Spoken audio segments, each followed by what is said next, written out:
हरि ओम நம்முடைய हिंदू மதத்துக்கு ஆதாரமாக வேதம் என்பது சொல்லப்படுறது. அந்த வேதத்தினுடைய ஆதாரத்துல புராணங்கள் இதிகாசங்கள் என்பவை ஏற்பட்டன. 18 புராணங்கள் 2 இதிகாசங்கள். அந்த 2 இதிகாசங்கள் என்பவை ராமாயணம் மகாபாரதம். ராமாயணம் என்பது எப்படி வாழ வேண்டும் மனிதன் என்பவன் என்ற தர்மத்தையும் ராமரினுடைய சரித்திரத்தை கூறுவதாக அமைந்துள்ளது. அந்த ராமாயணத்தை இயற்றியவர் வால்மீகி மகரிஷி. நம்ம ஒரு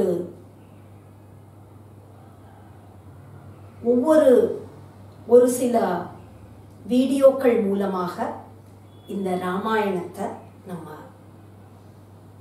ஸ்ரவணம் செய்ய போறோம். ஒவ்வொரு வீடியோவும் ஒரு 15 நிமிஷம் அந்த ஒரு டைம் லிமிட்ல தான் இருக்கும். மொத்தம் ஒரு 15 வீடியோஸ் கிட்ட இருக்கும். இன்றைக்கு முதல்ல ஆரம்பிக்கலாம். இந்த ராமாயணம் என்ற இந்த காவியம் எப்படி ஏற்பட்டது, வால்மீகி இதை எப்படி எழுதினார் அப்படிங்கிறத நம்ம முதல்ல பார்க்க போறோம். ஒரு சமயம் வால்மீகி பகவானினுடைய ஆசிரமத்துக்கு நாரத மகரிஷி வரார். வால்மீகி நாரதரை வரவேற்று அவரிடத்துல கேட்கிறார், கோன் பஸ்மின் சாம்பிரதம் லோகே குணவான் கஷ்ச வீரியவான் தர்மஜ்ஞஸ்ச கிருதஜ்ஞஸ்ச சத்யவாக்யோ திருடவ்ரதः.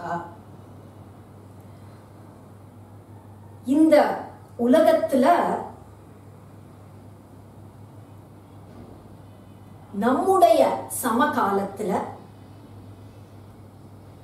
குணங்கள் எல்லாம் நிரம்ப பெற்றவனாக, வீரனாக, தர்மம் அறிந்தவனாக, நன்றியுள்ளவனாக, சத்தியத்தில் நிற்பவனாக, வாழ்க்கையில் எந்த ஒரு சூழ்நிலை ஏற்பட்டாலும் அந்த சத்தியத்தை விடாதவனாக, எல்லா மக்களுக்கும் நன்மையையே நினைக்கக்கூடியவனாக, தேவர்கள் கூட பார்த்து பயப்படும்படியாக இருக்கக்கூடியவனாக எவன் இருக்கிறான் நீங்க எனக்கு சொல்லணும் அப்படின்னு கேட்க பார்க்கிறார் நாரதர். இக்ஷ்வாகு வம்ச பிரபவோ ராமோ நாம ஜனைஸ்ருதः. இக்ஷ்வாகு வம்சத்துல தோன்றியவர், ராமர் என்று புகழ்பெற்ற ஒருவர் சொல்லி அந்த ராமரினுடைய குணங்கள் எல்லாம் சொல்ற. அந்த ராமர் தர்மம் தெரிந்தவர், சத்தியத்தில் நிற்கக்கூடியவர், 4 வேதங்களும் கற்றவர், வேத அங்கங்கள் 6லும் தேர்ச்சி பெற்றவர், கற்ற சாஸ்திரங்களினுடைய அர்த்தம் அதனுடைய தத்துவத்தை அறிந்தவர், அப்படி தனுர்வித்யில் மிகவும் தேர்ச்சி பெற்றவர், பெரிய வீரன், எல்லோரிடத்திலும் இனிமையாக பேசக்கூடியவர், பார்ப்பதற்கு மிகவும் பிரியமானவராக இருக்கக்கூடியவர், சமுத்திரத்தை போன்று கம்பீரமானவர், விஷ்ணுவை போன்று வீரமுள்ளவர், அந்த சந்திரனை போன்று பார்ப்பதற்கு மிகவும் குளிர்ச்சியாக இருக்கக்கூடியவர், பூமியை போன்ற பொறுமையுள்ளவர் என்று இப்படி சொல்லிண்டே போற குணங்கள் நிறைய சொல்லி இருக்கு. மொத்தத்துல சச்ச சர்வகுணோபேதா,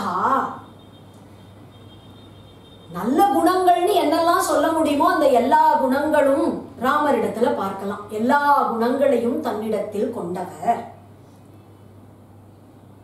சொல்லி அந்த ராமர் தசரத சக்கரவர்த்திக்கும் கௌசல்யைக்கும் மகனாக அவதரித்தார்னு இப்படி ராமாயண கதையை ஆரம்பிச்சு பூரா கதையும் வால்மீகிக்கு நாரதர் சொல்றார். சொல்லிட்டு நாரதர் கிளம்பி போயிடுறார். மேல வால்மீகி பகவான் தன்னுடைய சிஷ்யராகிய பரத்வாஜ மகரிஷியுடன் தமசா நதிக்கரைக்கு செல்றார். அங்கு போய் தன்னுடைய அனுஷ்டானங்கள் எல்லாம் அப்படி செய்வது போன பொழுது 2 கிரௌஞ்ச பட்சிகள் அழகா ஒன்னோட ஒண்ணு சல்லாபம் செய்து கொண்டிருக்கிறத பார்க்கிறார். அப்படி அவர் பார்த்து கொண்டே இருக்கும் பொழுது ஒரு வேடன் அந்த ஆண் பட்சிய வதம் செய்துடுறான். இந்த பெண் பட்சி கண்ணீர் விட்டு அழுது. அதை பார்த்த வால்மீகி பகவானுக்கு மனசுல ஒரு அபரிமிதமான சோகம் ஏற்பட்டுடுறது, கோபம் வருது. அப்போ வாக்குல ஒரு ஸ்லோகம் பிரவகிக்கிறது, தானா வருது.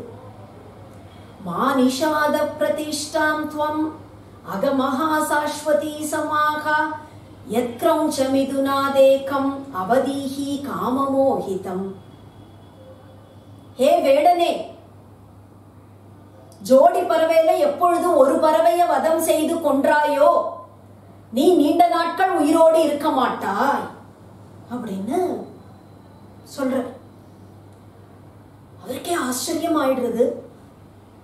கோபம் வந்தா சாபம் வரும், எல்லாருக்கும் வரும் தான். ஆனா அது ஸ்லோக ரூபத்திலேயா வரும்? இப்படி ஒரு அழகான ஸ்லோகம் நம்முடைய வாக்குல வந்ததே என்று ஆச்சரியப்படுறார். மேல தன்னுடைய ஆசிரமத்துக்கு வந்துடுறார். ஆசிரமத்துக்கு வந்தவர் இதையே நினைச்சுட்டு இருக்கார். இப்படி ஒரு ஸ்லோகம் தோன்றினதே நம்ம வாக்குல. அப்படி ஒரு சோகத்திலையும் கோபத்திலையும் வாக்குல ஸ்லோகம் வருமா? அதுவும் எவ்வளவு அழகான ஒரு ஸ்லோகம்னு ஆச்சரியமா அத நினைச்சுட்டே இருக்கார். அப்பொழுது பிரம்மதேவன் வரர், வால்மீகியை தேடி வரர். வால்மீகி என்னிடத்துல சொல்றார், என்னுடைய சங்கல்பம் என்னுடைய அனுகிரகத்தினாலதான் உன்னுடைய வாக்குல அந்த ஸ்லோகம் தோன்றிற்று. பிரம்மதேவனினுடைய தேவி தானே சரஸ்வதி. அந்த சரஸ்வதி வாக்குல பிரவகிக்கணும்னா அது பிரம்மதேவனினுடைய ஒரு சங்கல்பத்தினாலதானே ஏற்படும். இந்த ஸ்லோகம் என்பது நீ இயற்ற போகிற ராமாயணத்திற்கு முதல் ஸ்லோகமாக அமையும். ராமரினுடைய சரித்திரத்தை நீ எழுத போற, அதற்கு முதல் ஸ்லோகமாக இது இருக்கும். நீ என்ன எழுதினாலும் அது உண்மையாக இருக்கும். ராமர் வாழ்க்கையில என்ன நடந்ததோ அது அப்படியே மாறாமல் உன்னுடைய வாக்கில் வரும் என்று ஒரு அனுகிரகமும் செய்து, எப்பொழுது வரைக்கும் இந்த லோகத்தில் மலைகள் இருக்குமோ, நதிகள் இருக்குமோ, சூரியன் இருக்குமோ, எப்பொழுது வரை இந்த லோகம் இருக்குமோ அப்பொழுது வரை உன்னுடைய ராமாயணமும் நிலைத்து இருக்கும்னு சொல்லி பிரம்மதேவன் போயிடுறார். மேல வால்மீகி பகவான் ராமாயணத்தை எழுதுறார். ராமாயணத்திற்கு முதல் ஸ்லோகம் அவர் வாக்குல வந்தது இல்லையா? மானிஷாத பிரதிஷ்டாம் துவம் அகமஹா சாஸ்வதி சமாகா என்று. ஒரு காவியத்துக்கு முதல் ஸ்லோகமா இப்படி ஒரு சாபத்தை போய் வைக்கலாமா அப்படின்னா, அதே ஸ்லோகத்துக்கு மற்றொரு அர்த்தமும் இருக்கு. மானிஷாத மாங்கிறதுக்கு ஒண்ணு நெகட்டிவ் அர்த்தம். நீ நீண்ட காலம் வாழ மாட்டாய், இந்த மாட்டாய்ன்றதுக்கு மற்றொரு அர்த்தம் அதே மாங்கிற இதற்கு மகாலட்சுமிங்கிற ஒரு அர்த்தமும் இருக்கு. அப்போ மானிஷாதன்னா மகாலட்சுமி வாசம் செய்யக்கூடியவனே ஸ்ரீனிவாசா, நீ அந்த காமத்தில் மோகிக்கப்பட்ட ராவணனை வதம் செய்து அதன் காரணமாக நீங்காத புகழை அடைந்து நீண்ட காலம் இருப்பாய் அப்படின்னுட்டு சொல்றதாக அமைஞ்ச ஒரு ஸ்லோகம். சீதையின் மேல் ஆசை கொண்டு காமவயப்பட்ட அந்த ராவணனை வதம் செய்து ராமர் நீண்ட காலம் இந்த பூலோகத்தில் ஆட்சி புரிந்து அப்பேற்பட்ட ஒரு புகழோடு இருப்பார். ஸ்ரீனிவாசா என்றும் அந்த மகாலட்சுமியோடு பிரியாது இருக்கக்கூடியவனே, பெருமாளோட வட்சஸ்தலத்துல என்னைக்கும் பிரியாம அந்த மகாலட்சுமி இருக்கா. அப்போ முதல் ஸ்லோகமா அப்படி ஆரம்பிக்கிறார் வால்மீகி. ராமாயணம் அப்படிங்கிறதே அடுத்த நாள் பட்டாபிஷேகம்னு சொல்லி கடைசியில 14 வருடங்கள் காட்டுக்கு போக நேர்ந்தது. தன்னுடைய அப்பாவை இழந்து தன்னுடைய மனைவியை எவனோ ஒருவன் தூக்கி கொண்டு போய் என்று சோகம் மேல சோகம். அந்த சீதையை ராவணன் அபகரித்து கொண்டு போய் அந்த பிரிவு நாள் அப்படின்னு ஒரு கதையை போய் எழுத வேண்டி இருக்கேன்னு வால்மீகிக்கு அவ்வளவு கஷ்டமா இருக்கு. அதனால முதல் ஸ்லோகத்திலேயே எழுதுற, சீதையை உன்னை விட்டு யாரு பிரிச்சு கொண்டு போக முடியும்? அந்த மகாலட்சுமி என்பவள் உன்னோடு பிரியாமல் இருக்கக்கூடியவள் என்று சொல்லி ஒரு முதல் ஸ்லோகம் அழகா அதோட ஆரம்பிக்கிறார். இந்த ராமாயணத்துல முதல்ல பாலகாண்டம், பிறகு அயோத்தியா காண்டம், அரண்ய காண்டம், கிஷ்கிந்தா காண்டம், சுந்தர காண்டம், யுத்த காண்டம், அதன் பிறகு உத்தரகாண்டம் என்று இந்த காண்டங்களாக இது அமைக்கப்பட்டிருக்கு இந்த ராமாயணம். இப்போ ராமாயணத்தை எழுதியாச்சு வால்மீகி. இதை யாருக்கு சொல்லி கொடுக்கலாம் என்று பார்க்கிறார்.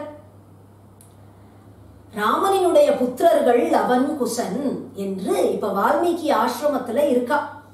சீதையை கர்ப்பவதியாக வால்மீகி ஆசிரமத்துல தான் கொண்டு ராமர் விட்டுடுறார். அதனால அந்த குழந்தைகள் அங்க வளர்ந்துட்டு வரா. அந்த லவகுஷர்களுக்கு இந்த ராமாயணத்தை சொல்லி வைக்கிறார். அவர்கள் ஊர் ஊராக போய் இந்த ராமாயணத்தை சொல்றா. அப்படி சொல்லிக்கொண்டே போகும் பொழுது ஒரு நாளைக்கு வீதியோடு செல்லக்கூடிய அவர்களை ராமர் பார்த்துடுறார். என்ன ரொம்ப அழகா ஏதோ யாரோ பாடிண்டு போறாளே, நம்முடைய கதை மாதிரி இருக்கே ஆச்சரியப்பட்டு கேட்கிறார். அந்த 2 பேரையும் தன்னுடைய அரண்மனைக்கு அழைக்கிறார். அரண்மனைக்கு வந்து தன்னுடைய மந்திரிமார்கள் லக்ஷ்மணர், பரதன், சத்ருக்னன் எல்லோரும் இருக்க சபையில ராமாயணத்தை